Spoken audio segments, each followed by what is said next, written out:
Tell your mother this is the last night she's sleeping in your apartment.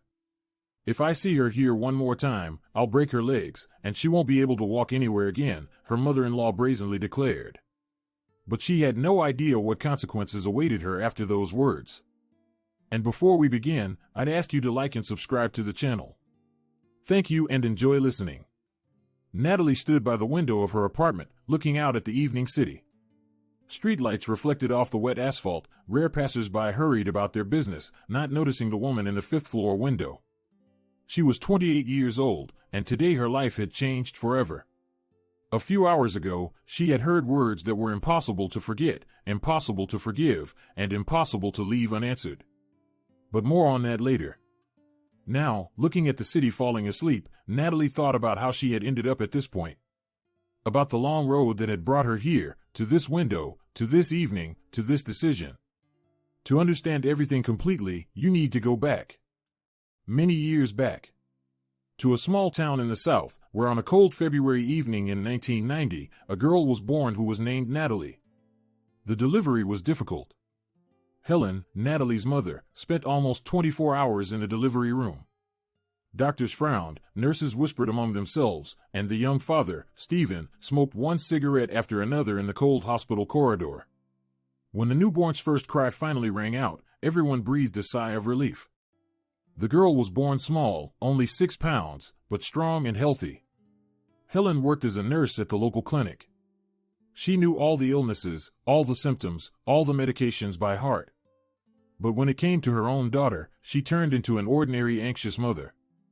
Every one of Natalie's sneezes caused her panic. Every scratch required thorough treatment. Every runny nose became a reason for a sleepless night.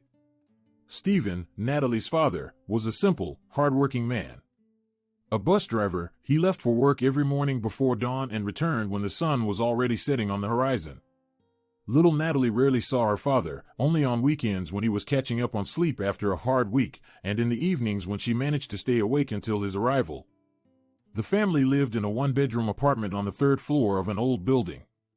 A cramped hallway, a tiny kitchen, a combined bathroom, and a room that served simultaneously as a bedroom, living room, and nursery. For little Natalie, this world seemed huge and full of wonders. In the corner of the room stood an old wardrobe with a mirrored door, and the girl could spend hours examining her reflection, making faces and imagining herself as a princess from a fairy tale. Helen, despite constant fatigue after work, found time for her daughter. Every evening, putting Natalie to bed, she would sit on the edge of the bed and tell her stories. Not magical tales with princes and dragons, no. Helen told her daughter about life, about her childhood in the countryside, about her strict but fair grandmother Anna, about how important it is to be an honest person and respect yourself. "Remember, sweetheart," the mother often said, adjusting the blanket on her daughter, "never let anyone walk all over you. You're a person, not a doormat. And it doesn't matter who's in front of you, a boss, a husband, or a mother-in-law. Respect either exists or it doesn't. And if it doesn't, something's wrong." Little Natalie didn't always understand what her mother was talking about. What mother-in-law? What is respect? But she felt it was important, very important, and she remembered. Natalie's childhood couldn't be called happy, but not unhappy either. It was ordinary, like that of thousands of other children of that time. Shortages in stores, food stamps, lines for everything. Natalie grew up not knowing it could be different. For her, this was normal life. At 7, she started school. On September 1st, Helen personally took her daughter to the first day ceremony. Her father, as usual, was at work.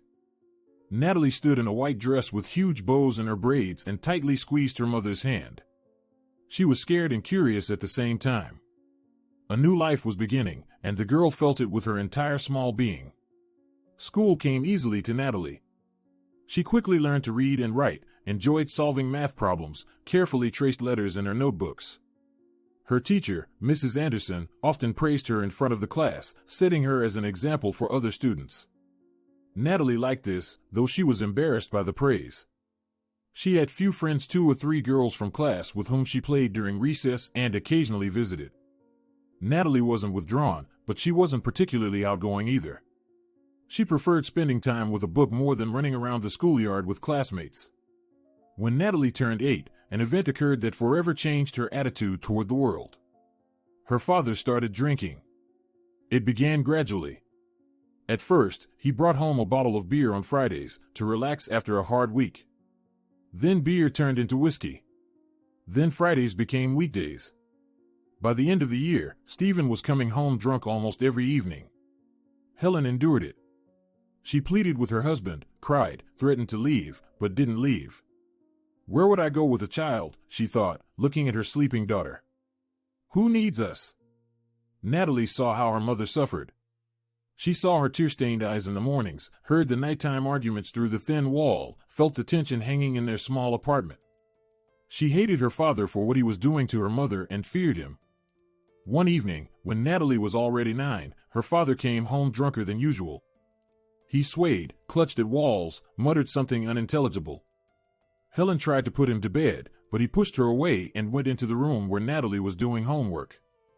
"What are you doing sitting here?" he asked, looming over his daughter. "Reading your books again? Think you're so smart." Natalie shrank into herself, not knowing what to say. She saw her father raise his hand and squeezed her eyes shut, expecting a blow. But the blow didn't come. Helen stepped between her husband and daughter. A small, thin woman in a worn robe against a grown man, blinded by alcohol and anger. She didn't scream, didn't cry, didn't beg. She spoke quietly and calmly, but there was such steel in her voice that even drunk Stephen fell silent.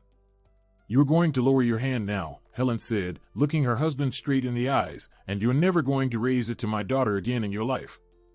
If you so much as touch her with one finger, I swear, tomorrow morning you'll wake up in a drunk tank, and by evening you'll be looking for another place to live."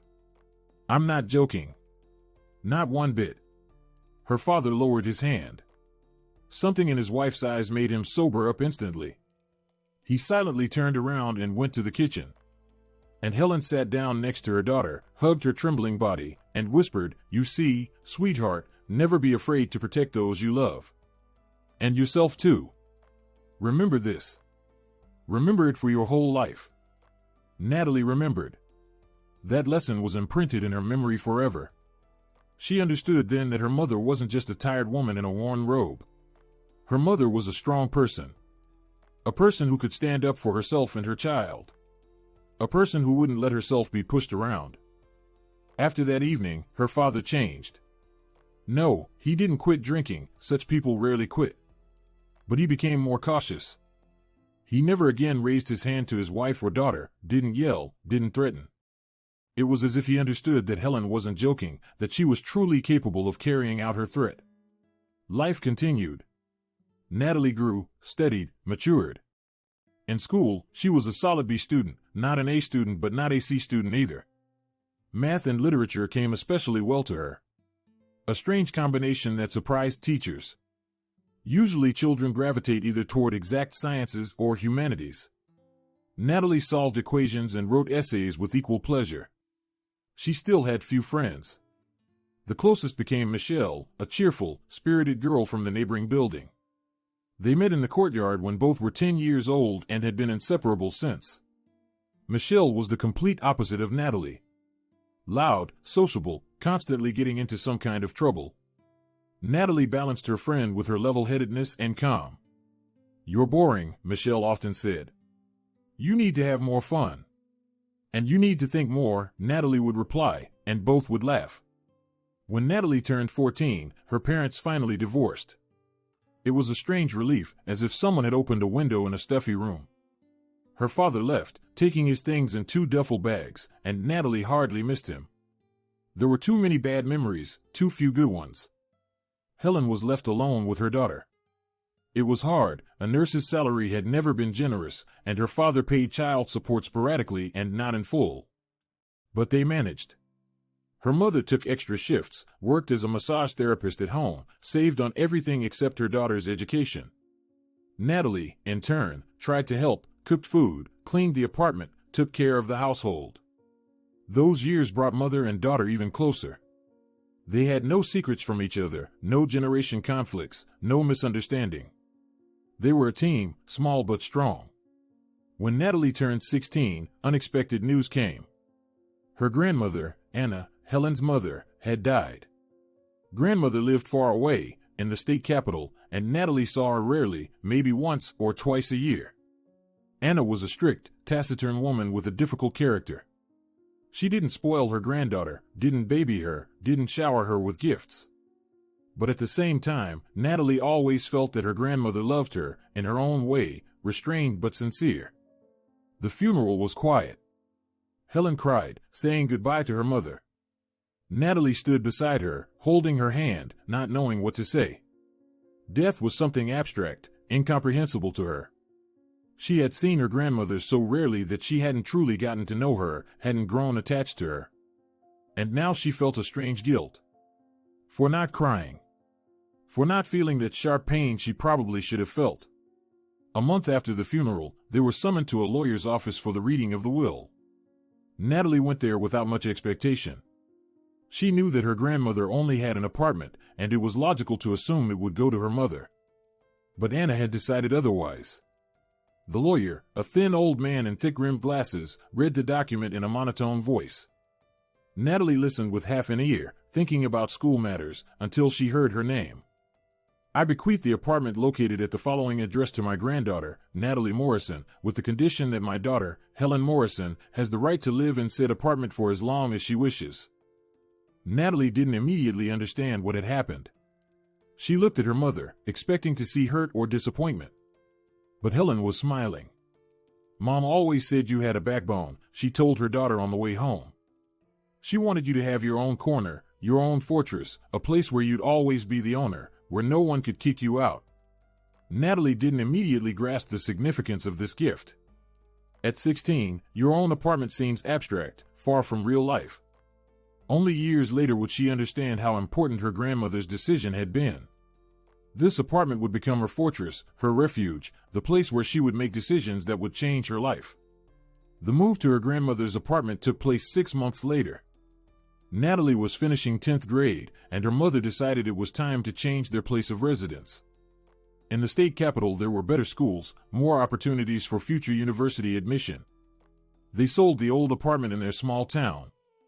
With the money they made, they renovated grandmother's place, changed the wallpaper, refinished the floors, updated the plumbing. The apartment was transformed, became bright and cozy. Natalie fell in love with the new home at first sight. 2 spacious rooms, a large kitchen, a separate bathroom, a balcony overlooking a quiet courtyard. After the cramped old apartment, this seemed like a palace. She finally had her own room. A place where she could shut herself off from the whole world and be alone with herself. Mother and daughter settled into the new home. Helen transferred to a clinic in the state capital, where she was immediately appreciated and soon promoted to head nurse. Natalie went to a new school. At first it was unusual, but she quickly adapted, made friends, fit into the group. The last school year flew by unnoticed. Natalie intensively prepared for exams, dreaming of entering the economics department of the university. She studied with tutors, solved problems from previous year's collections, read additional literature. Her mother supported her daughter in everything. Created all the conditions for her studies, tried not to burden her with household chores. Natalie passed her exams brilliantly, almost maximum scores in all subjects. She was enrolled in the state-funded economics department. This was the first big victory in her life, and Natalie was proud of herself. University years became a time of formation for her. She threw herself into her studies, enthusiastically studied economic theory, accounting, financial analysis. Professors noted her abilities, held her up as an example to other students. By her 3rd year, Natalie was already working part-time as an accountant's assistant at a small firm, gaining practical experience. Her personal life took a back seat during these years. No, Natalie wasn't a hermit. She went to parties, socialized with classmates, even dated guys a few times. But all of this was frivolous, superficial. She was in no hurry to tie herself down with relationships, remembering what had become of her parents' marriage.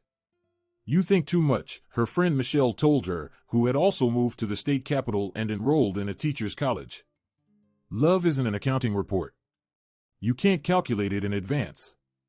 "Maybe you can't," Natalie replied, "but you can avoid repeating other people's mistakes." She wasn't looking for a prince on a white horse. She was simply waiting, not knowing herself for what. A person she could trust. Who wouldn't betray her, wouldn't deceive her, wouldn't raise his hand. Who would respect her as a person, not as an appendage to his own life. After graduating from university, Natalie got a job at a large trading company. She started as an ordinary economist, but quickly advanced in her career. She was valued for her attentiveness, responsibility, ability to find unconventional solutions. By 26, she already held the position of deputy chief accountant. An excellent result for a young woman. Helen was proud of her daughter's success, but increasingly brought up conversations about grandchildren. Natalie, she would cautiously begin, "You're already 26. Your friends are married, having children. And you just work and work." "Mom, don't start," Natalie would brush her off. "I'm still young. I'll have time for marriage and children. For now I want to build my career." Her mother would sigh but wouldn't insist. She knew her daughter's character, stubborn like her late grandmother's. If Natalie had decided something, it was impossible to change her mind. But fate had other plans. At a corporate event celebrating the signing of a major contract, Natalie met a person who would turn all her plans upside down. His name was Andrew. He worked as an engineer at a metal fabrication plant, one of the partners of the company where Natalie worked. Tall, broad-shouldered, with an open smile and kind brown eyes, he immediately caught her attention. Although caught her attention was saying too much. At that event there were many people, much noise, many empty conversations. Natalie dreamed of only one thing: to leave home as quickly as possible, take a bath and go to sleep. She stood in the corner of the hall with a glass of juice, watching her celebrating colleagues, when an unfamiliar man approached her. "You look like you're dreaming of being anywhere but here," he said with a smile. Natalie looked at him in surprise. "Is it that obvious?" "Only to those who feel the same way," he replied. They started talking. Andrew turned out to be an interesting conversationalist, smart, well-read, with a good sense of humor. He didn't try to impress, didn't brag, didn't act superior. He was just himself.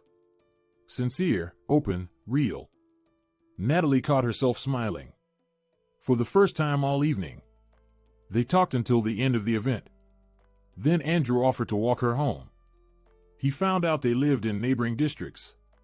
On the way, the conversation never stopped for a minute. It seemed they had so much to talk about. About work, about books, about life, about dreams. Time flew by unnoticed. At the entrance, Natalie realized she didn't want to say goodbye. It was a strange feeling. She, so cautious, so level-headed, suddenly found herself wanting to prolong this evening. "Thank you for walking me home," she said, trying to hide her embarrassment. "Don't mention it," Andrew replied. "I'd gladly continue our conversation. Maybe we could go somewhere sometime." Natalie agreed, almost without thinking, and was surprised by her own decision. The next day Andrew called. He invited her to the movies. Some film was playing that they had talked about the night before. Natalie agreed. After the movie they walked through the evening city, drank coffee in a small cozy cafe, again talked about everything. That's how their relationship began. Natalie didn't fall in love at first sight. She didn't believe in that kind of love at all. But with each new meeting she became more and more attached to Andrew. He was unlike the men she had met before. He had no pretense of masculinity, no bravado, no desire to dominate. He was calm, reliable, caring. Next to him, Natalie felt safe. For the first time in her life, Helen accepted her daughter's choice with open arms.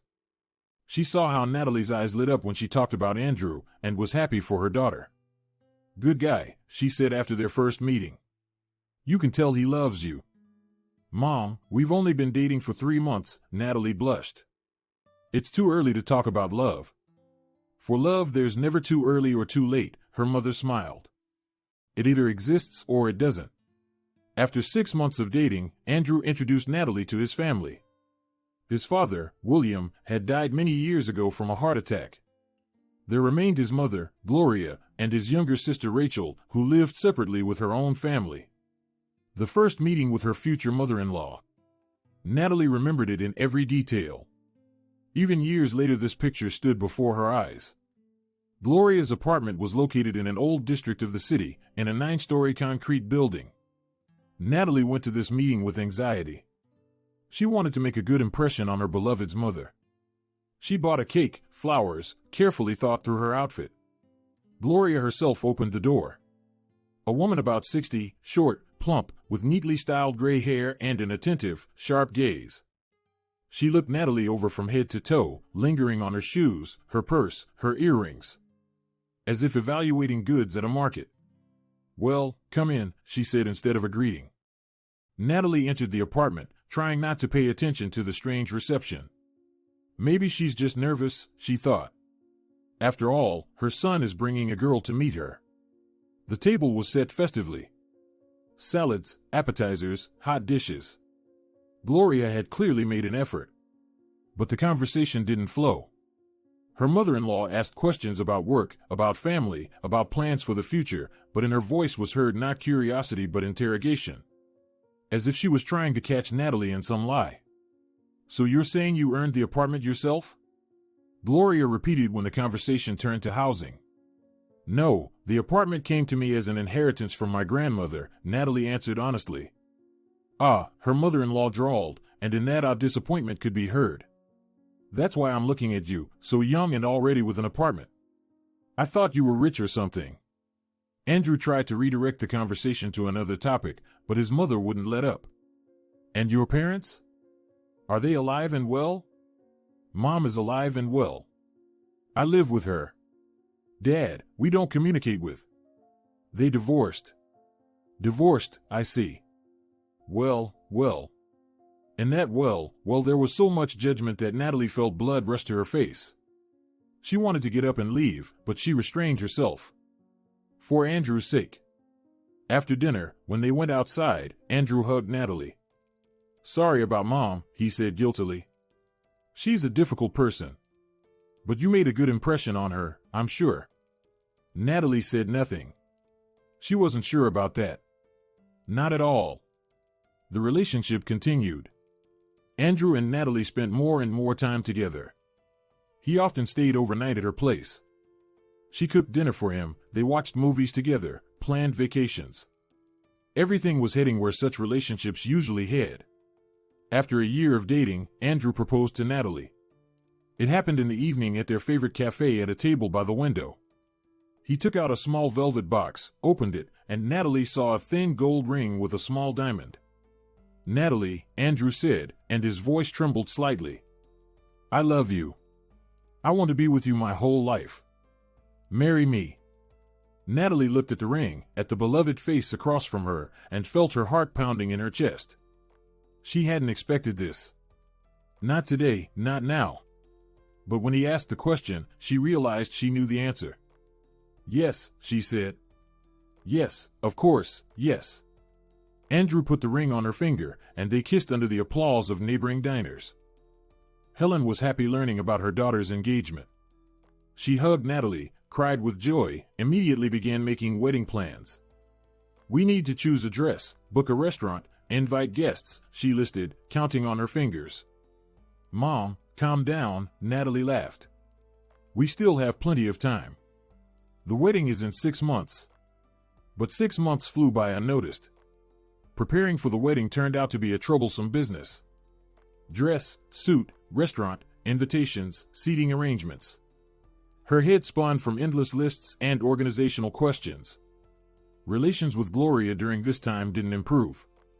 Her mother-in-law regularly found reasons for dissatisfaction. Either the dress chosen by Natalie was too provocative, or the restaurant too expensive, or too many guests from her side. Andrew tried to smooth over conflicts, but it didn't always work. "Mom's just worried," he told Natalie. "She's afraid of losing me. Only son after all." "She's not losing you," Natalie objected. "We're getting married, not flying to Mars." "I know, but for her it's the same thing." Natalie tried to understand her mother-in-law. Tried to be patient, friendly, accommodating.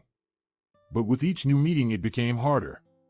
One day a month before the wedding, Gloria came to visit them. Andrew was already practically living at Natalie's, and she caused a real scandal. The reason was an innocuous thing, a photograph on the wall. The photograph showed Natalie with her mother. They had taken it at her university graduation. Two happy, smiling women. The photograph hung in the hallway, in a prominent place. "What's this?"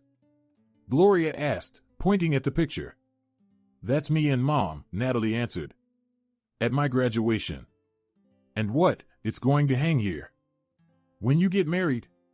Natalie didn't understand the question. "Why not?" "Because it's improper," her mother-in-law declared. "A husband comes home, and on the wall is a strange woman. A strange woman is my mother." "Exactly, yours, not his." Andrew tried to intervene, but his mother cut him off. "Be quiet, I know what I'm saying. When I married your father, may he rest in peace, I put away all photographs of my parents in an album. Because that's how it's done. The husband is the head of the family, and in his house there should be his rules." "Mom," Andrew said quietly, "this isn't my house. This is Natalie's apartment." Silence hung in the air. Gloria looked at her son as if he had slapped her in the face.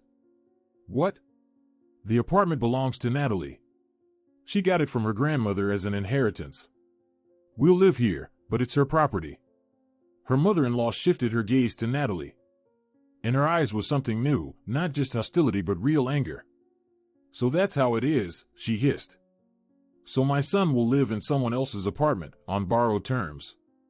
"Gloria," Natalie said as calmly as possible, "this will be our shared apartment, our shared home. What difference does it make whose name is on the documents?" "A big difference, dear. A very big difference." With these words, her mother-in-law turned and left, slamming the door. Natalie stood in the middle of the hallway, feeling her heart pounding furiously. She understood this was only the beginning. Gloria wouldn't forgive her for this apartment. Wouldn't forgive that her son would live in someone else's house. Wouldn't forgive the very fact that Natalie was an independent woman with her own property. Andrew hugged her from behind. "I'm sorry," he said. "I'll talk to her. She'll calm down." "Andrew," Natalie turned to face him, "I don't want to fight with your mom, but I'm not going to tolerate insults. This is my home, and I'll hang whatever photographs I want on the walls. I understand. Do you?" He looked into her eyes. Seriously, without a smile. "I understand. And I'm on your side. Always." Natalie wanted to believe him. Very much wanted to. The wedding took place in June. The day turned out sunny, warm, perfect for a celebration. Natalie was beautiful in a white dress, Andrew elegant in a dark blue suit. Guests had fun, danced, made toasts. Gloria attended the wedding but behaved reservedly. She barely talked to Natalie, addressing mainly her son. She demonstratively ignored Helen. "Strange woman," Helen whispered to her daughter during the dances. "All evening looking like a wolf." "Don't pay attention, Mom," Natalie replied. Those are her problems. But deep down she understood. Her mother-in-law's problems would sooner or later become her problems too. After the wedding, the newlyweds went on a honeymoon for 2 weeks to the coast. Those days were perhaps the happiest in Natalie's life. Warm ocean, gentle sun, beloved person nearby. No worries, no cares. Just the two of them. But all good things end eventually. Returning home, Natalie and Andrew began setting up their joint life. And that's when it turned out they had different ideas about many things. Andrew was used to his mother always cleaning up after him, cooking his food, washing his clothes. He didn't consider it necessary to help around the house. These were women's duties. Natalie, on the other hand, had always split household chores 50-50 with her mother and expected the same from her husband. "Are you seriously unable to wash your own socks?" She was surprised. "Why? You have a washing machine. Just throw them in with your things." "Andrew, I also work. Full-time. Why are household chores only mine?" They argued. Not often, but painfully. Andrew didn't understand what they wanted from him. He grew up in a family where his mother did everything herself and never complained. Why couldn't Natalie do the same? "Because I'm not your mother," Natalie answered. "I'm your wife, your partner. We should split responsibilities equally." Gradually Andrew changed. He began helping around the house. Reluctantly, with grumbling, but still helping. Natalie saw his efforts and appreciated them. The main thing is that he's trying, she thought. The rest will come with time. Gloria regularly visited. Once, sometimes twice a week. She came without warning at any time convenient for her and immediately began criticizing. What kind of mess is this? My house is always perfectly clean. What did you cook for dinner? Son, you eat this? My poor boy. Why don't you iron his shirts? He goes to work all wrinkled. Natalie tried not to pay attention, but each time it became harder. Her mother-in-law seemed to deliberately look for reasons for dissatisfaction. And found them. Always. The climax came with the incident of the keys. 3 months after the wedding, Gloria came to visit when no one was home. Natalie and Andrew were still at work. She called her son, indignant that she couldn't get into the apartment. Andrew, give me keys to your apartment. I need to be able to come whenever I want. Andrew called Natalie back. Natalie, Mom's asking for keys. Maybe we should give her a spare set?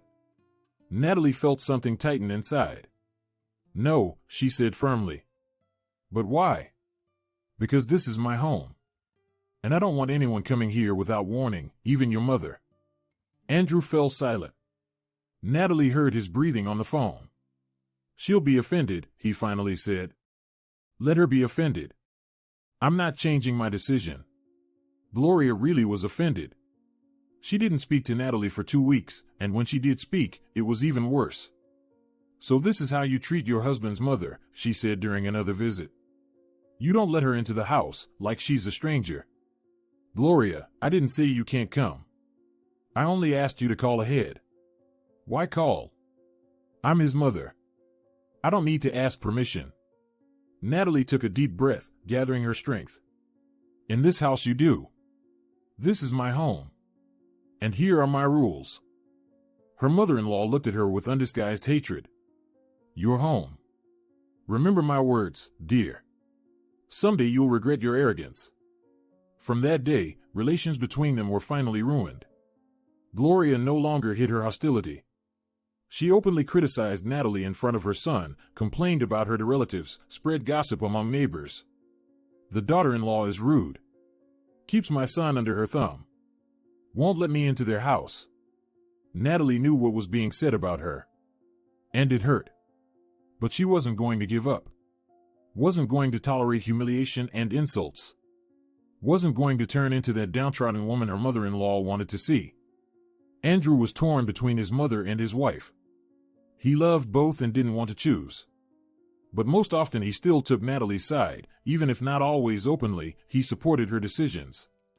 You need to talk to Mom, Natalie said. Explain to her that such behavior is unacceptable. I'm trying. But you know how she is. I know. But it didn't help. The conflicts repeated again and again. 6 months after the wedding, Natalie found out she was pregnant. This news was unexpected. She and Andrew had planned to wait another year or two, strengthen their financial position, enjoy life as a couple. But fate decided otherwise. Natalie stared at the 2 lines on the test for a long time, not believing her eyes. A new life was beginning inside her. A little person who in 9 months would be born. Fear and joy mixed in her into a strange cocktail. Fear because she didn't know if she was ready to become a mother. Joy because this was a child from the man she loved. Andrew, learning the news, was confused at first. But then his face lit up with such a sincere, such bright smile that all of Natalie's doubts vanished. We're going to be parents, he said, hugging her. This is incredible. This is a miracle. Helen was over the moon with happiness. She had long dreamed of grandchildren, and now, finally, her dream was coming true. I'll be the best grandmother in the world, she promised, hugging her daughter. I'll help you with everything. You can count on me. Gloria reacted ambiguously. On one hand, she was happy about the appearance of a grandson or granddaughter. On the other, news of the pregnancy only strengthened her claims to control. You can't work, she declared to Natalie at their first meeting after the pregnancy announcement. You need to stay home, rest, take care of yourself. I have a normally progressing pregnancy. The doctors allow me to work until maternity leave. Doctors. What do they understand? I gave birth to and raised 2 children, I know better. Natalie decided not to argue. Not now. She had more important matters. Doctor's appointments, preparing for childbirth, setting up the nursery. The pregnancy went well. Natalie continued working almost until maternity leave, feeling great. Andrew tried to help with everything. Did more housework, accompanied her to all examinations, read books about raising children. You'll be a wonderful father, Natalie told him. I hope so, he replied. I want to be for our child the father I didn't have. His own father, William, had died when Andrew was 20. They weren't particularly close. His father worked a lot, was rarely home, and when he was usually tired and irritable. Andrew didn't want to repeat this pattern. He wanted to be near his child, participate in his life, be a support and example for him. Little Annie was born in March. The delivery went easily, just 6 hours, no complications. When the doctor placed the tiny red body on Natalie's chest, she cried. From happiness, from relief, from inexpressible love for this little being. Andrew stood nearby, holding his wife's hand. Tears glistened in his eyes too. She's beautiful, he whispered. So beautiful. The first weeks at home were hard. Annie cried at night, demanded constant attention, didn't give her parents a minute's rest. Natalie didn't get enough sleep, was nervous, sometimes took it out on her husband. But they managed together. Helen came to help every day. She took the baby for walks so Natalie could sleep. Cooked food, washed diapers, cleaned the apartment. Did everything to make her daughter's life easier. Mom, you're working too much, Natalie told her. You need rest yourself. I'll rest when I'm dead, Helen waved her off. And while I have strength, I'll help. Gloria also wanted to help, but her help looked different. She came without warning, took the child in her arms, criticized everything Natalie did. You're swaddling her wrong. Why is she in such a thin hat? You'll make the child sick. You're overfeeding her. You can't nurse that often. Natalie clenched her teeth and was silent. She was too tired, too exhausted to argue. But anger was building up inside. Hot, heavy, ready to burst out at any moment. The tension between her and her mother-in-law grew every day. Gloria didn't hide her dissatisfaction that Helen spent more time with her granddaughter than she did. What is your mother doing here every day? She asked Natalie. Doesn't she have her own home? Mom is helping me. And I'm not helping? Is that it? You're also helping, but Mom. Mom, that's all I hear is Mom. And who am I? A stranger? Natalie didn't know what to answer. She didn't want to offend her mother-in-law, but she couldn't lie either. The truth was that next to her mother she felt calm and confident, and next to Gloria tense and uncomfortable. A conflict was brewing. Natalie felt it like an approaching storm, like an earthquake whose tremors were getting stronger. She knew that sooner or later something would happen that would change everything. She just didn't know when it would happen and what exactly it would be. Annie turned 3 months old. Natalie was gradually recovering from childbirth, began getting enough sleep, returned to her usual rhythm of life. Annie was growing into a healthy and cheerful girl, delighting her parents with her first smiles and cooing. Helen still came to help, though no longer every day. She saw that her daughter was managing and tried not to be intrusive. But they had an agreement. Once a week Helen would stay overnight so Natalie and Andrew could get some sleep or go out somewhere together. Gloria didn't like this. She didn't like anything Natalie did at all. But she was especially irritated by her in-laws' presence. Your mother is staying overnight again, she asked Andrew on the phone. What, Natalie can't handle the child herself? Mom, Grandma is just helping. It's normal. Normal? Normal is when a daughter-in-law takes care of her own child herself and doesn't shift responsibilities to others. Andrew sighed and tried to calm his mother. But Gloria wasn't going to calm down. She felt deprived. It seemed to her that she was being pushed to the background, that her granddaughter was being taken away from her. She didn't understand that she herself was to blame for this, with her constant nagging, criticism, attacks on her daughter-in-law. She saw only one thing: her in-law came more often than she did. Her in-law stayed overnight in her son's house. Her in-law was the favorite grandmother. It was unfair. And Gloria decided she wouldn't tolerate it anymore. That evening began as usual. Natalie was cooking dinner, Annie was sleeping in her crib, Helen was sitting in the living room with a book. Andrew was supposed to return from work in an hour. The doorbell rang unexpectedly. Natalie wiped her hands on a towel and went to open it. Gloria stood on the threshold. Her face was red with anger, her eyes sparkled. "Good evening," Natalie said, trying to remain calm. "We weren't expecting you. Come in." Her mother-in-law entered the apartment without taking off her shoes. She swept her gaze over the hallway, looked into the living room and saw Helen. "Ah," she drawled. "So that's how it is. She's here again." Helen looked up from her book. "Hello, Gloria." Her mother-in-law didn't respond to the greeting. She turned to Natalie, and in her eyes was something that made the young woman go cold. "We need to talk," Gloria said. "Alone?" Natalie nodded and led her mother-in-law to the kitchen. She felt something was about to happen, something bad, but she couldn't even imagine how bad. Gloria stood in the middle of the kitchen, arms crossed over her chest. Her face was twisted with anger. "I'm no longer willing to tolerate this," she began. "Your mother." "My mother what?" Natalie asked calmly. "Your mother takes too many liberties. She hangs around here day and night as if this is her house. She's taking my granddaughter away from me. She's not taking anyone away. She's just helping me with the baby." "Helping?" Gloria laughed sarcastically. "Helping? I also want to help, but I'm not welcome here. I'm considered a stranger here. No one considers you a stranger. But you come and start criticizing everything. Of course it's unpleasant for me.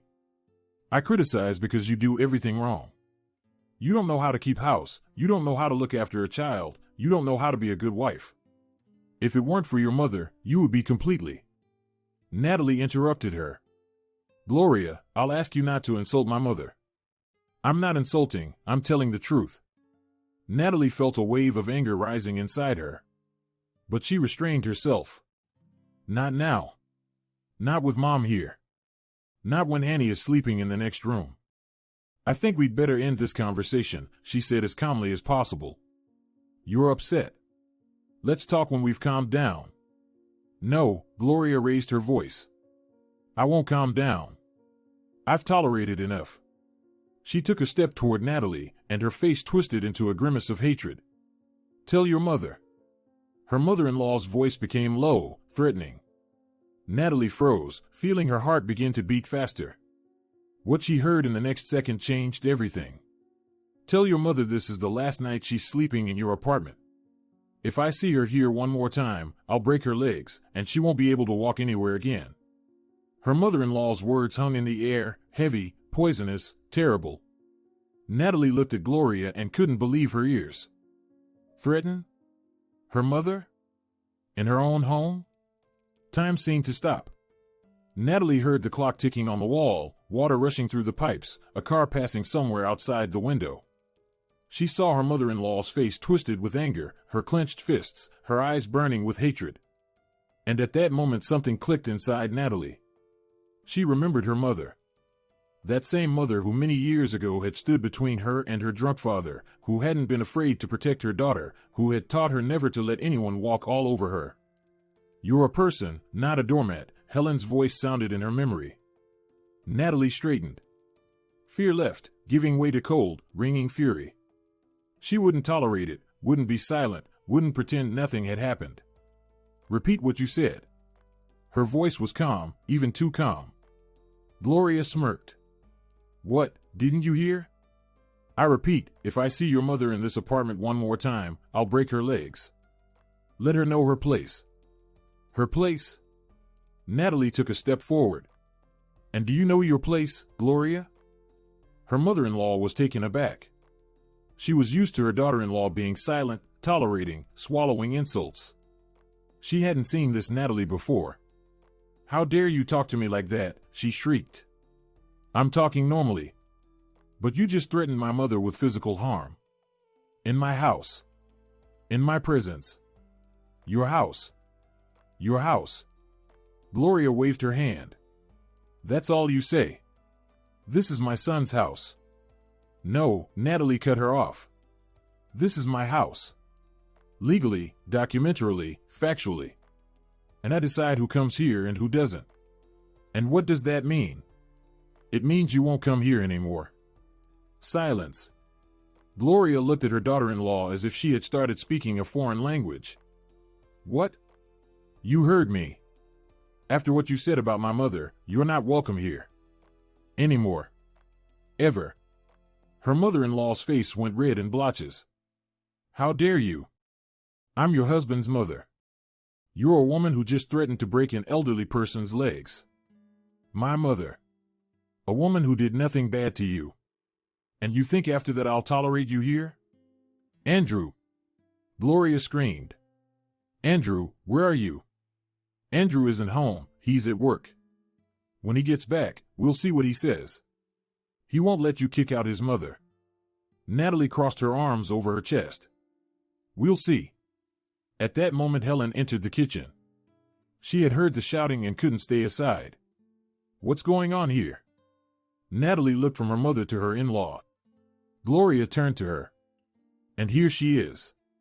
Showed up herself. What, were you eavesdropping at the door? Mom. Natalie stood beside her mother.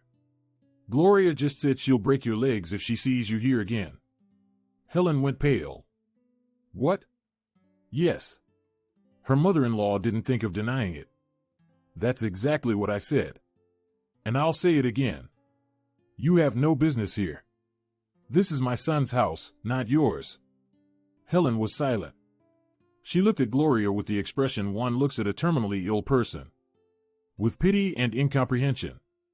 You're a sick person, she finally said quietly. You need help. Me? Help? You're the one who needs help. How to get out of here while you still can. Mom. Natalie took her mother's hand. Don't talk to her. She's leaving. I'm not going anywhere, Gloria flared up. I'll wait for my son. He'll deal with both of you. You'll leave, Natalie's voice became icy. Now. Voluntarily. Or I'll call the police and report threats of physical harm. Choose. Her mother-in-law faltered. She didn't expect such a turn. Police?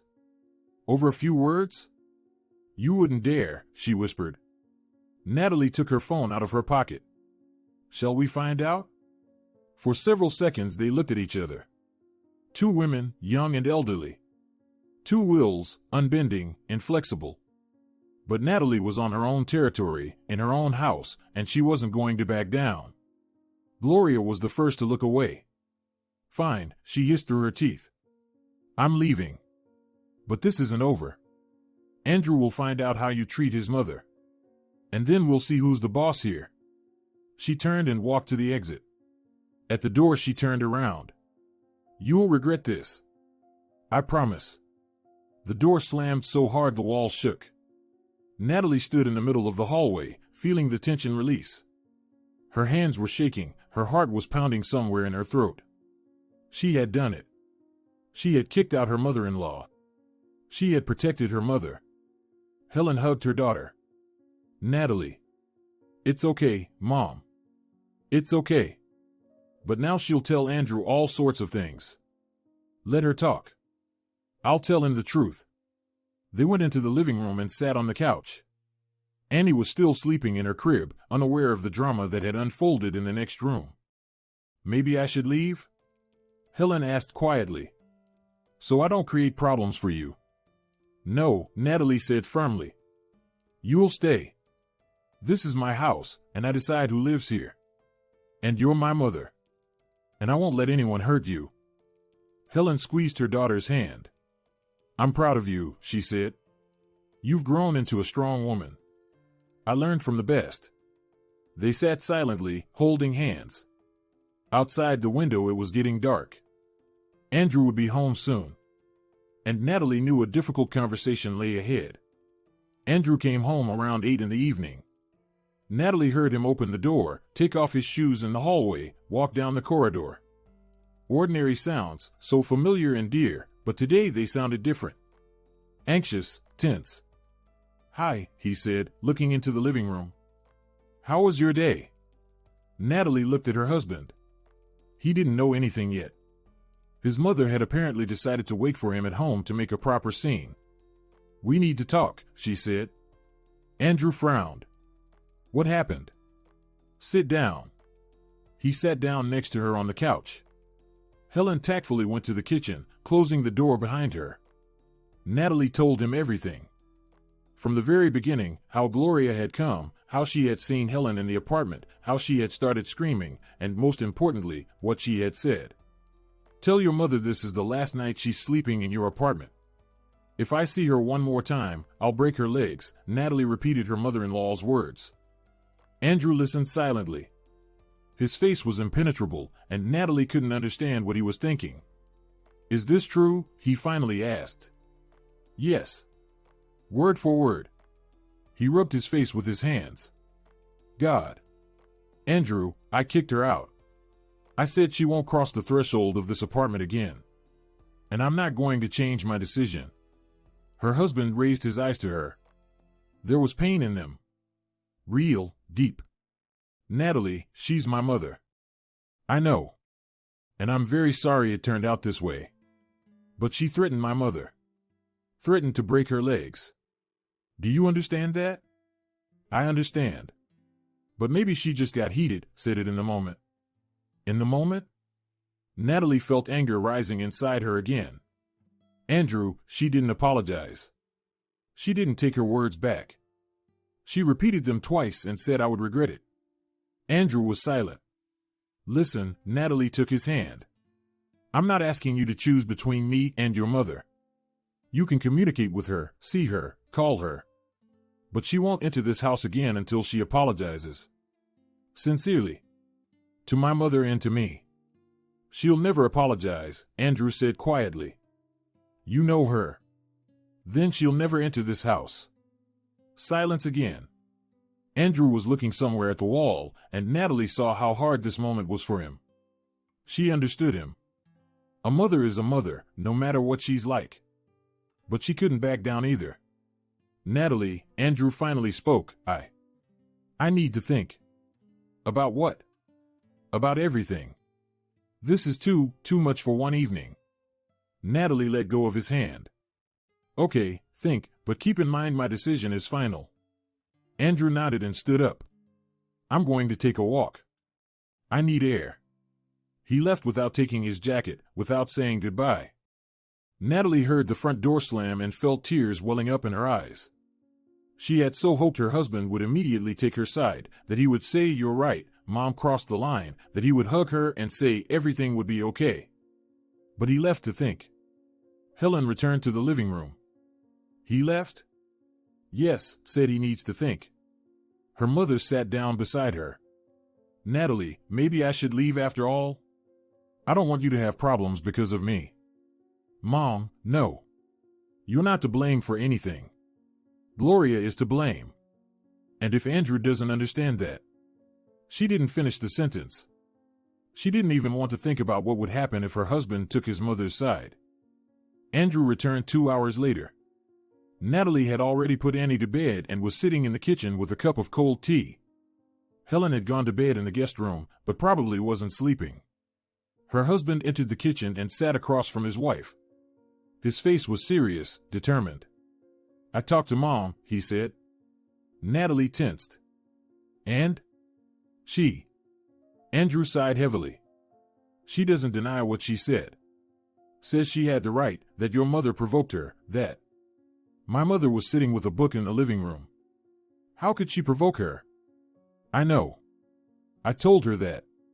She got angry, said I'm a traitor, that I'm choosing a stranger over my own mother."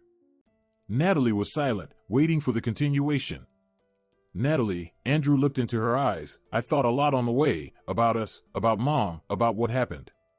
And I made a decision." Natalie's heart stopped. "What decision?" "Mom was wrong. Completely, absolutely wrong. What she said is unacceptable. Threatening a person, your mother, is. He shook his head. I can't justify it. I don't want to. Natalie felt the tension release. I'm on your side, Andrew said firmly. If Mom doesn't apologize, she really won't enter this house. This is our house. Yours and mine. And there's no place here for people who threaten our loved ones. Tears still rolled down Natalie's cheeks. But these were tears of relief. Thank you, she whispered. Andrew stood up, walked around the table and hugged his wife. Don't thank me. I should have said that right away. It's just she's my mother. It's hard for me. I understand. They stood hugging in the middle of the kitchen, and Natalie felt they would manage. Together. Whatever happened next. But a lot happened next. Gloria wasn't going to give up. Learning that her son had taken his wife's side, she flew into a rage. She called Andrew several times a day, cried, screamed, threatened, manipulated. You traded your mother for this. She couldn't find the words. Mom, I didn't trade anyone. But you need to apologize. Never. You hear, never. She's the one who should apologize. She kicked me out of my son's house. It's not my house. It's Natalie's house. See? You admit it yourself. You live in someone else's house, like a freeloader. Andrew hung up the calls. But his mother wouldn't let up. She went to relatives. Told everyone who was willing to listen what a terrible wife Andrew had. How she kicked her mother-in-law out on the street, how she forbade her to see her granddaughter, how she turned her son against his own mother. The story grew with details with each retelling. By the end of the week, according to Gloria's version, Natalie had practically attacked the poor elderly woman with her fists. Relatives called Andrew. Aunts, uncles, cousins. All demanded he make his wife see reason and make peace with his mother. You can't treat her like this, Aunt Louise said. She gave birth to you, raised you. Aunt Louise, do you know what she said to Natalie's mother? You think words matter? Everyone says too much sometimes. You have to know how to forgive. She threatened to break her legs. Pause. Well, that's something. But still, Andrew, she's your mother. Andrew was tired of explaining. Tired of justifying himself. Tired of being between a rock and a hard place. But he held on. Didn't back down from his decision. Natalie saw how hard this situation was for him. Saw the dark circles under his eyes, heard his sighs at night. It hurt her for him, but she couldn't back down either. Maybe I should talk to her, she suggested once. Try to find a compromise. What compromise, Natalie? She wants you to apologize and let her back in. Without any conditions. And she wants your mother to stop coming. That won't happen. I know. That's why I'm saying. There's no compromise. A week passed. Then a second. Gloria continued to call, but less often. Relatives also gradually backed off. Everyone has their own affairs, their own problems. The scandal seemed to be dying down. And then something unexpected happened. One evening, when Natalie was bathing Annie, the doorbell rang. Andrew went to open it. A minute later, Natalie heard his surprised voice. Rachel? What are you doing here? Rachel was Andrew's younger sister.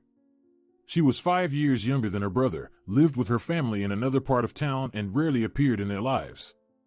She and Natalie had only met a few times and communicated superficially. Natalie wrapped Annie in a towel and went to the hallway. Rachel stood at the door. Short, thin, with a tired face. Next to her shuffled her husband Eric, holding the hand of their 4-year-old son Timothy. Hi, Rachel said, looking at Natalie. Can we come in? Of course. Natalie stepped aside. Come in. The guests went into the living room. Natalie quickly dressed Annie and joined them. The atmosphere was tense. Everyone felt that Rachel hadn't come just like that. Tea? Coffee? Natalie offered. No, thanks, Rachel shook her head. I won't be long. I wanted to talk. Andrew and Natalie exchanged glances. About what? Andrew asked. Rachel was silent, gathering her thoughts. About Mom, she finally said. And about what happened. Natalie tensed. Here we go. Another relative come to make peace and bring her to reason. But Rachel said something completely different from what Natalie expected. I want to apologize, she said quietly. For Mom. For what she said. It was terrible. Natalie was stunned. You're apologizing? Yes. I know Mom will never do it. She's too proud, too stubborn. But someone has to. Rachel faltered. I grew up with her. I know what she can be like. I myself. She looked at her husband, and he squeezed her hand encouragingly. I myself endured her antics for many years, her criticism, her interference, her attempts to control my life. Natalie was silent, not knowing what to say. When I married Eric, Rachel continued, Mom was furious. She didn't like him. Not rich enough, not promising enough, not obedient enough. She tried to break us up. Told me horrible things about him, told him things about me. We almost divorced in our second year of marriage. I didn't know, Andrew said quietly. You couldn't know. I didn't tell anyone. I was ashamed. And I was afraid of Mom. Afraid of her reaction. Rachel took a tissue from her purse and wiped her eyes. At some point I realized. Either I set boundaries or I lose my family. Eric and I moved to another part of town. I limited communication with Mom. She didn't forgive me. Still considers me a traitor. Why are you telling us this now? Natalie asked. Because I want you to know you're not alone. And you're right. What Mom did wasn't just getting heated, wasn't just saying something in the moment. This is her true face. And you're doing the right thing by not tolerating it. Rachel looked at her brother. Andrew, I'm proud of you. That you supported your wife. That you didn't cave under Mom's pressure. I know how hard it is. I went through it myself. Andrew was silent. A complex range of emotions reflected on his face. Surprise, relief, sadness. Why didn't you tell me before? He finally asked. Because I thought it didn't concern you. You were Mom's favorite. She treated you differently than she treated me. I thought maybe with you she'd behave differently. But Rachel smiled bitterly. Apparently not. Apparently she's just like that. With any daughter-in-law. With anyone who dares to take her children away from her. Natalie felt something inside her soften.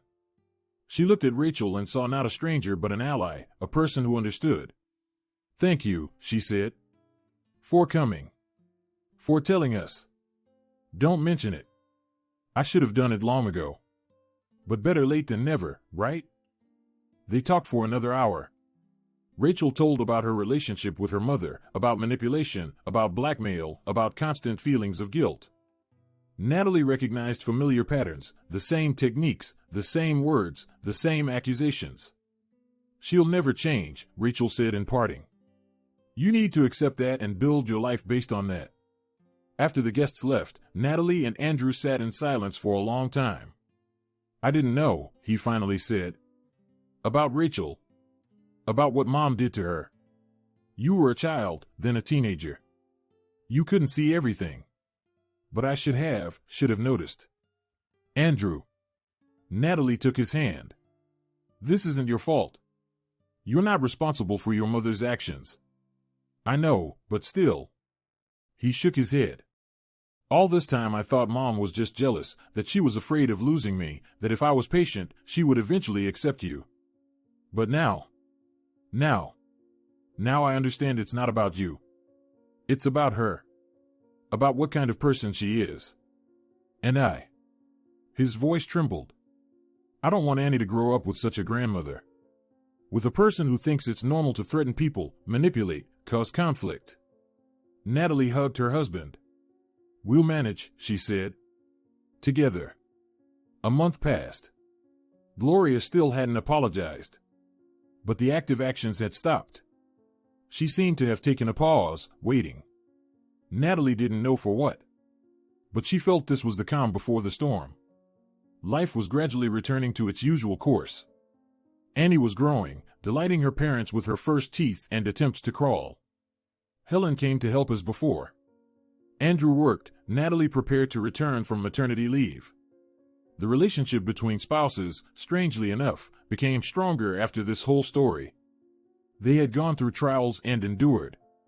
Andrew had proven he could protect his family. Natalie was convinced she could rely on her husband. But one evening everything changed. Natalie returned home from a walk with Annie and found Andrew sitting in the kitchen with his phone in his hands. His face was pale, his hands were trembling. "What happened?" she asked, feeling her heart squeeze with anxiety. "Mom," he forced out, "she's in the hospital." "What?" "Heart attack. They took her by ambulance an hour ago." Rachel called. Natalie froze in the middle of the kitchen, not knowing how to react. On one hand, this was her husband's mother. A person he loved despite everything. On the other hand, a woman who had threatened her mother, insulted her, tried to destroy her family. "Go," she finally said. "Go to her." Andrew looked at her with gratitude. "Are you sure?" "Yes, she's your mother. You need her." Natalie corrected herself. "She needs you. Right now." Andrew got up, quickly got dressed and left for the hospital. Natalie was left alone with her daughter, trying to process what had happened. A strange feeling came over her. She didn't wish Gloria harm, didn't rejoice in her illness, but she didn't feel sympathy either. Only some kind of emptiness. Andrew came back late at night. Natalie wasn't sleeping, waiting for him. "How is she?" she asked when her husband entered the bedroom. "Stable. Doctors say it was a massive heart attack, but her life isn't in danger. She was lucky the ambulance came quickly." "That's good." Andrew sat on the edge of the bed. "Natalie, I need to tell you something." "Go ahead." "When I was there, at the hospital, Mom came to for a little while. She saw me and cried. Said she was afraid to die without making peace with me. That she regrets everything. That she wants," he faltered. "That she wants to apologize." Natalie was silent. "To you and to your mother. She said when she's discharged, she wants to talk, ask for forgiveness. Do you believe her?" Andrew didn't answer for a long time. "I don't know," he finally said. "Maybe it's fear of death. Maybe she'll change her mind later." But she was crying, Natalie. "I've never seen Mom cry like that." Natalie lay down and stared at the ceiling. She didn't know what to think. A heart attack is serious. People change when they look death in the eyes. But do they really change? Or do they just say what others want to hear? "We'll see," she said. "When she's discharged, we'll talk." Gloria spent 3 weeks in the hospital. Andrew visited her every day. Rachel came every other day. Natalie didn't come. She didn't consider herself obligated, and Andrew didn't insist. Gradually her mother-in-law recovered. Doctors said she was lucky, it could have been much worse. They prescribed a diet, regimen, medications. Forbade her to get upset. Irony of fate, Natalie told her husband. They forbade her to get upset. And she was getting upset mainly because of me and my mother. Natalie. I'm not gloating, just stating a fact. When Gloria was discharged, Andrew brought her home, to her apartment, and helped her settle in. Rachel took on part of the care, buying groceries, cleaning, monitoring medication intake. A week passed, then a second. Gloria was gaining strength, but didn't bring up meeting with Natalie again. Andrew didn't rush her. He saw that his mother was still weak and didn't want to create unnecessary stress. Natalie waited. She wasn't going to make the first move. If her mother-in-law really wanted to make peace, she had to take the initiative herself. And one day it happened. The call came on Sunday morning. Natalie picked up the phone and heard a familiar voice. Hoarse, weak, but still recognizable. "Natalie? This is Gloria." Natalie froze. "I'm listening. I'd like to talk, if you don't mind. In person." Pause. "About what?" "About what happened. About what I said." The voice trembled. "I was wrong and I want to ask forgiveness." Natalie was silent, not knowing what to say. Please, Gloria added. Give me a chance. Natalie took a deep breath. Okay, she finally said. We'll come. Tomorrow. The next day Natalie, Andrew, and little Annie came to Gloria's. Natalie decided not to bring Helen. First, she needed to understand how sincere her mother-in-law's intention was. Gloria's apartment seemed different to Natalie. Not physically, the same walls, the same furniture, the same curtains on the windows. But the atmosphere had changed. Before, there reigned the commanding energy of a mistress who controlled every square inch of her space. Now there was a kind of emptiness. Weariness. Gloria sat in an armchair by the window.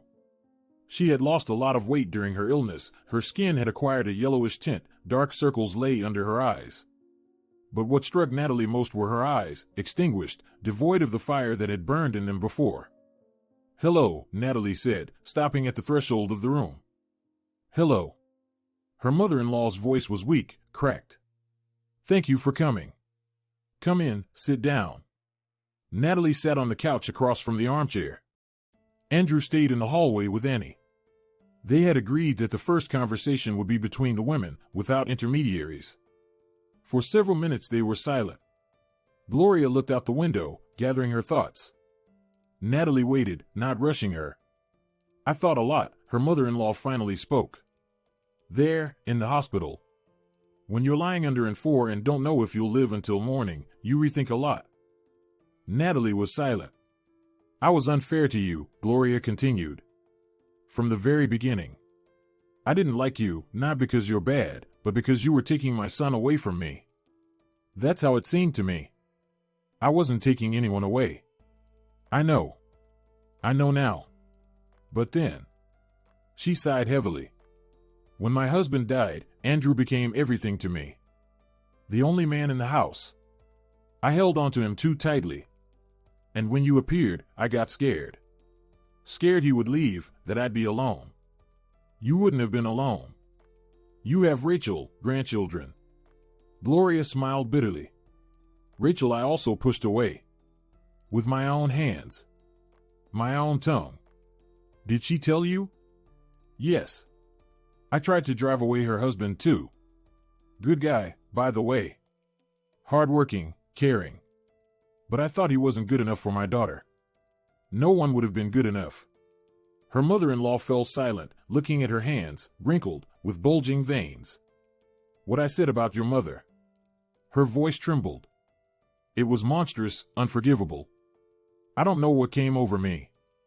Actually, I do know. Anger, envy. She came to you every day, helped, took care of her granddaughter. And I deprived myself of this opportunity. With my behavior. With my words. Natalie listened without interrupting. She saw that it was hard for her mother-in-law to speak, both physically and emotionally. But she wasn't going to make it easier for her. These words had to be said. All of them. I'm not asking you to forgive me, Gloria continued. I understand that's impossible to forgive. But I want you to know I'm ashamed. Really ashamed. For everything I said and did. She raised her eyes to Natalie. And I want to apologize to your mother. In person. If she agrees to hear me out. Natalie was silent for a long time, thinking over what she heard. Her mother-in-law's words sounded sincere, but could you trust a person who had caused pain so many times?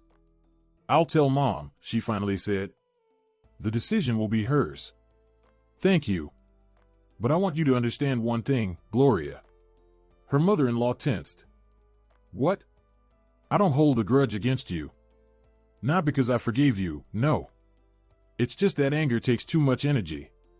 And I have a small child, work, family. I don't have time to be angry. Natalie stood up and approached the window. But if you think that after an apology everything will be like before, you're wrong. It won't be. I won't forget what you said. I won't forget how you treated me all these months. Trust isn't a faucet you can turn on and off. It has to be earned. Again. I understand. I hope you do. Natalie turned to her mother-in-law. I'm ready to give you a chance. 1. If you again. She didn't finish the sentence, but the meaning was clear. There won't be any again, Gloria said quietly. I promise. They looked at each other, two women connected by one man. Two wills, two characters. Between them lay an abyss of resentments and misunderstandings. But maybe a bridge could be built across this abyss. Andrew. Natalie called. Come in. Her husband entered the room with Annie in his arms. The baby was sleeping, sucking her fist. Gloria looked at her granddaughter, and tears glistened in her eyes. May I? She extended her arms.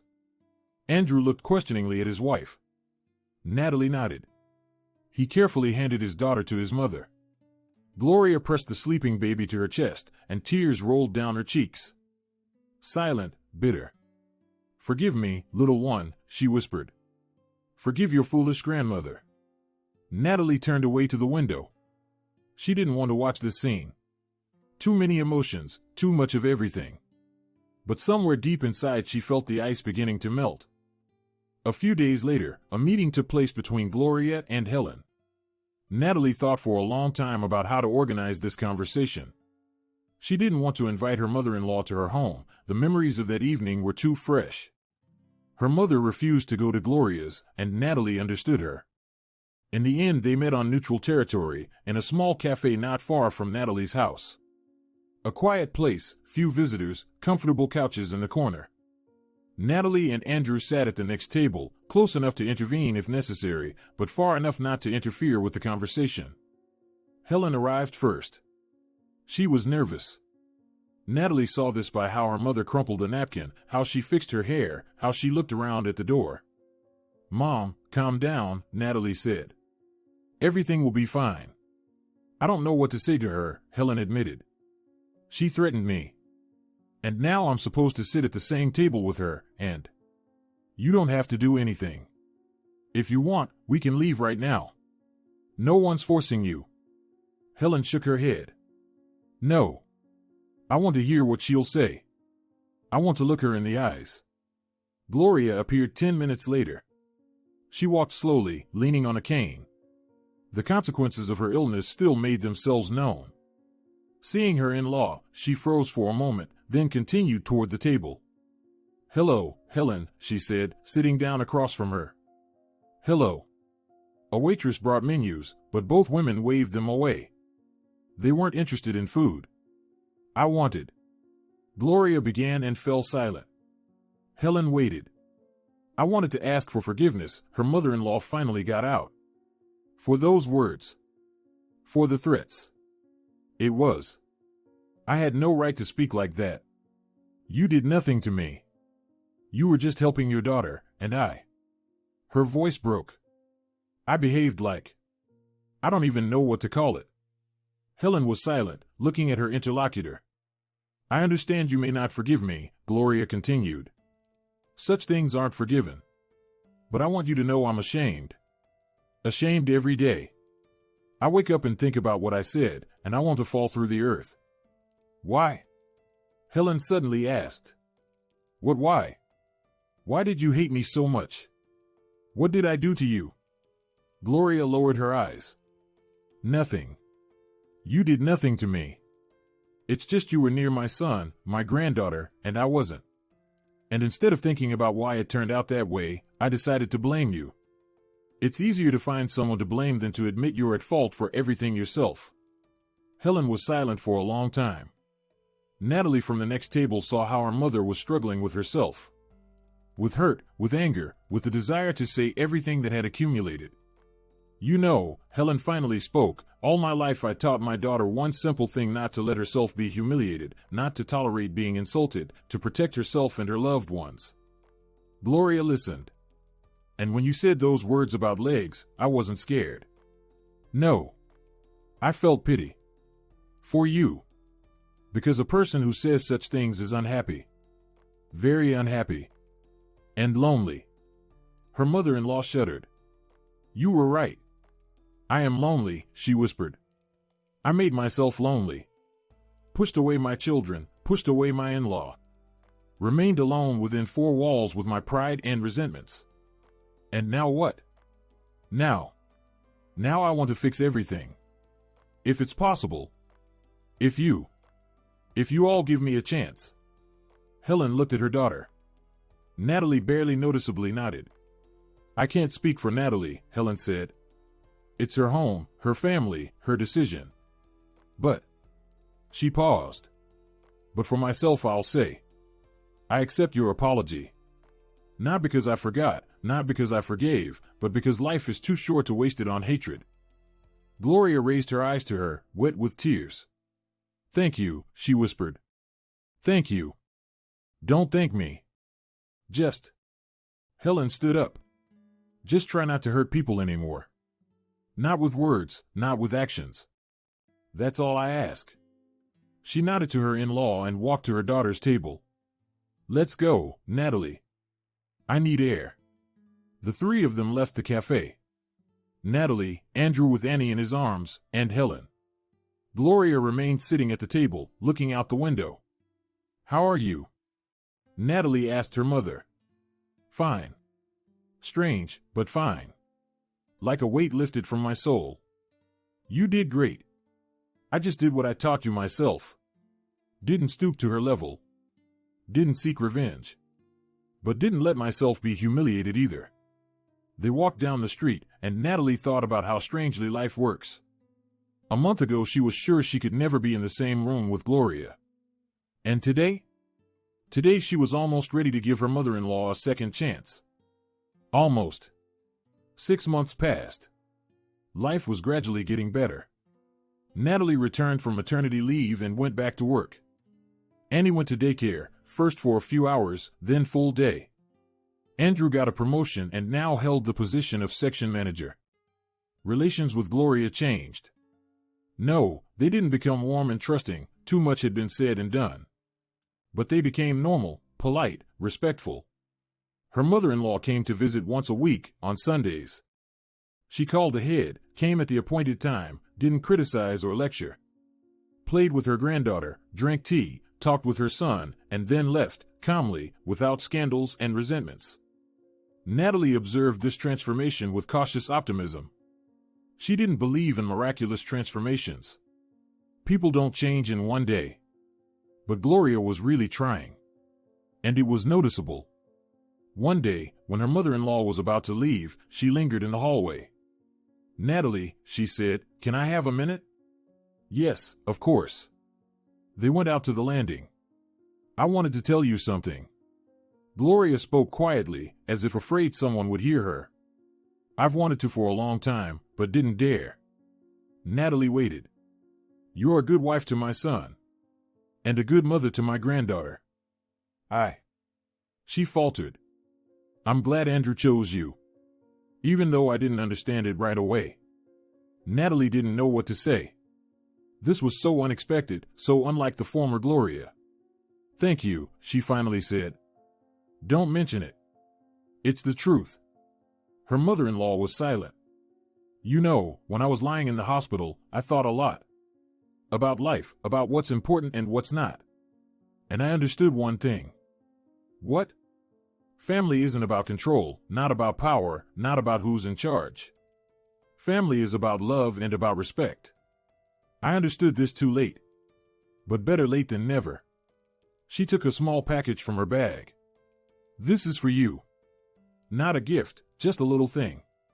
I just wanted to. Natalie unwrapped the paper. Inside was an antique brooch, silver, with a blue stone. This is my mother's brooch, Gloria explained. She wore it on holidays. I wanted to give it to Rachel, but... She smiled. Rachel doesn't need it.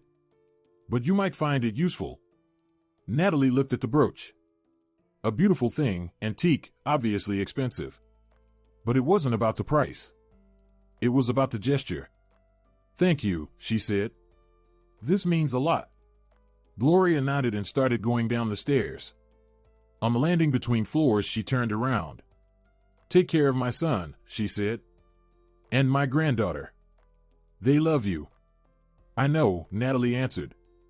And I love them. Her mother-in-law smiled. For the first time in all the time they'd known each other, it was a sincere, warm smile, and she continued down. Natalie stood on the landing, clutching the brooch in her hand and thinking about how strangely everything had turned out.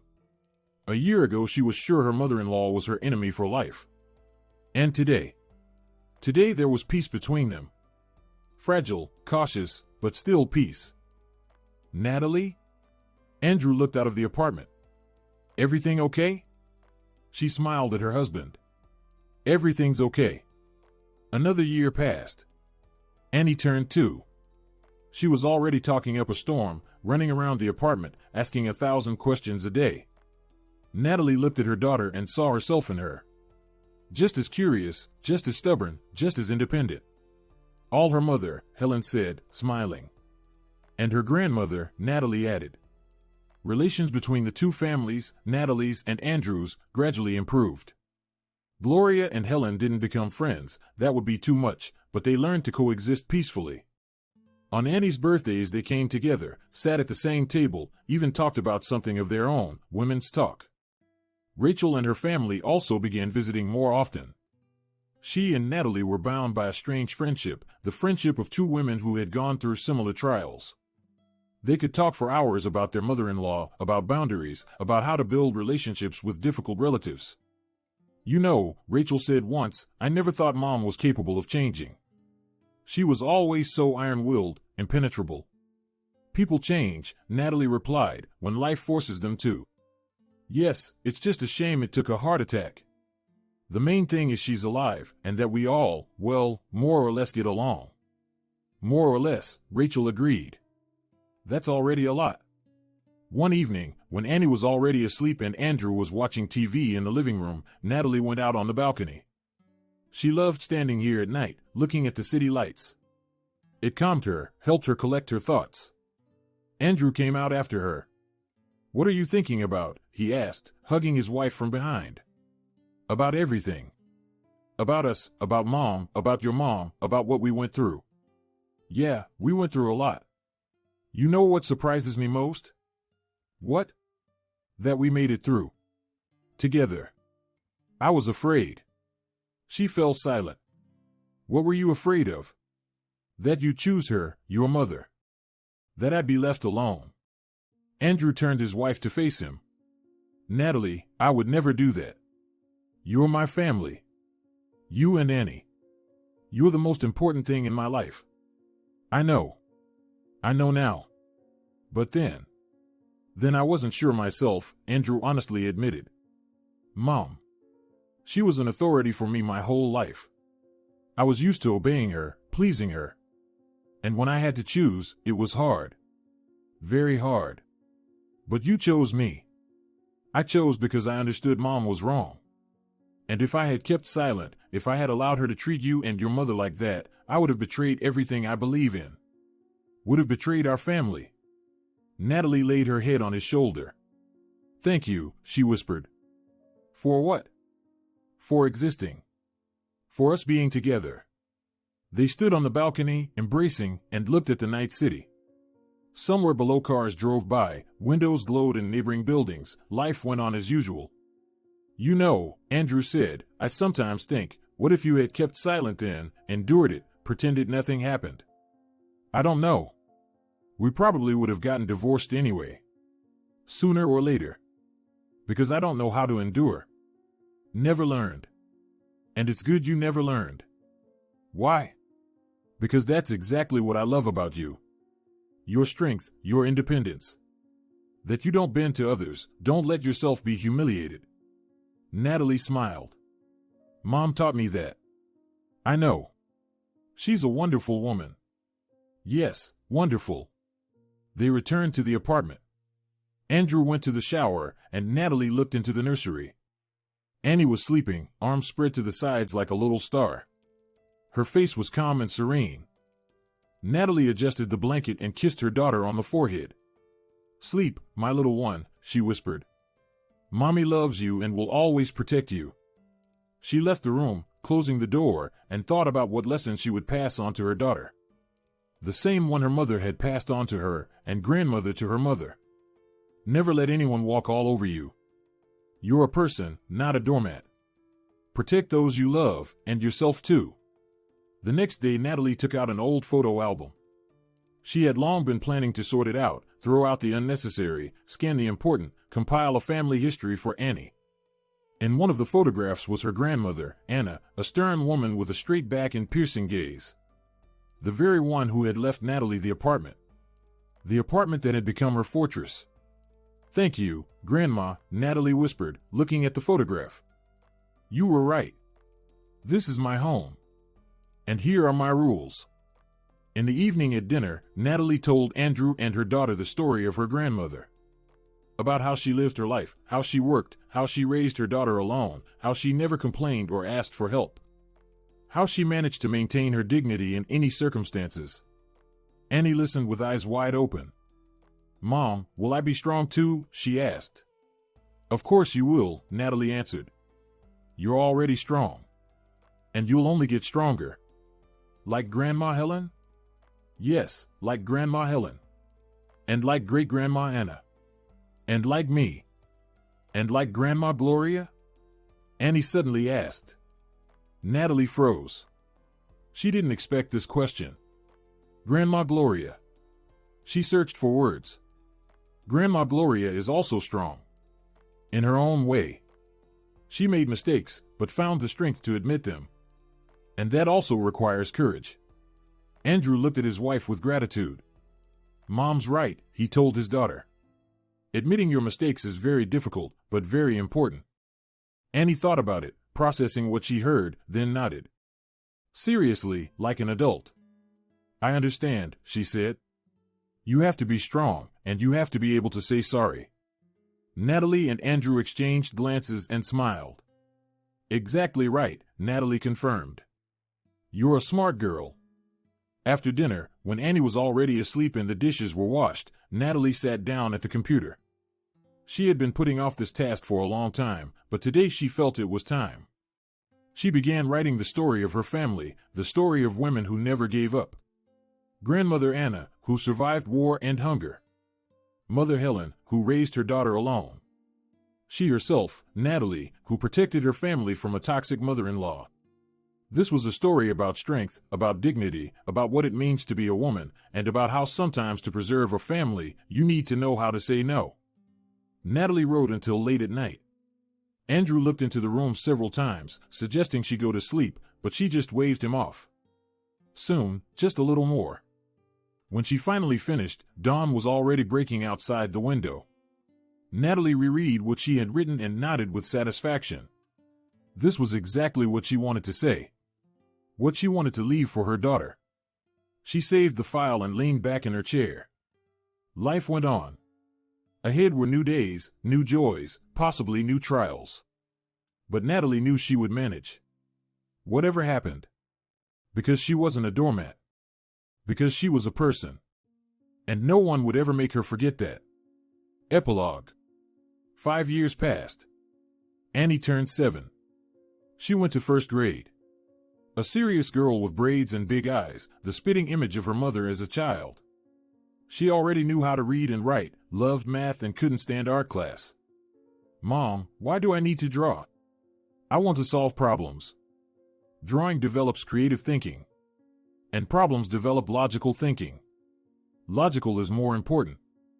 Natalie laughed and didn't argue. Her daughter was right. In her own way. Helen retired and now spent most of her time with her granddaughter.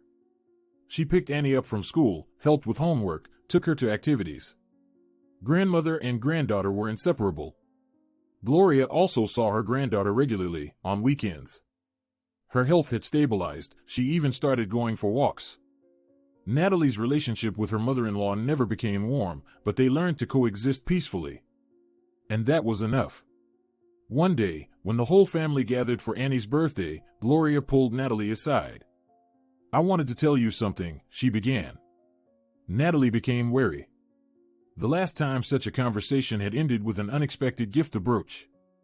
"I'm listening." "You were right," her mother-in-law said. "Back then, 5 years ago, when you kicked me out, when you refused to tolerate it. You were right." Natalie was silent. "If you had kept quiet, I never would have changed. Would have continued doing the same thing, arguing, criticizing, interfering. and in the end would have lost both my son and my granddaughter. But this way, she sighed. This way I have a family. Not perfect, but mine. Gloria, wait. I'm not finished yet.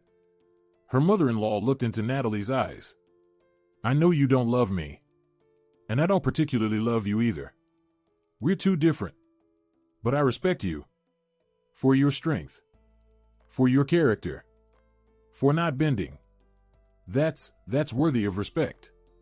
Natalie didn't know what to say. This was perhaps the most unexpected admission she had ever heard from her mother-in-law. Thank you, she finally said. That means a lot. Gloria nodded and returned to the guests. Natalie remained standing by the window, looking at her family. At her daughter unwrapping presents, at her husband filming everything on his phone, at her mother cutting cake onto plates, at her mother-in-law who was clumsily trying to blow up a balloon, and thought that life is a strange thing. Sometimes the biggest enemies become, well, if not friends, then at least allies. And the hardest trials make us stronger. The main thing is not to lose yourself.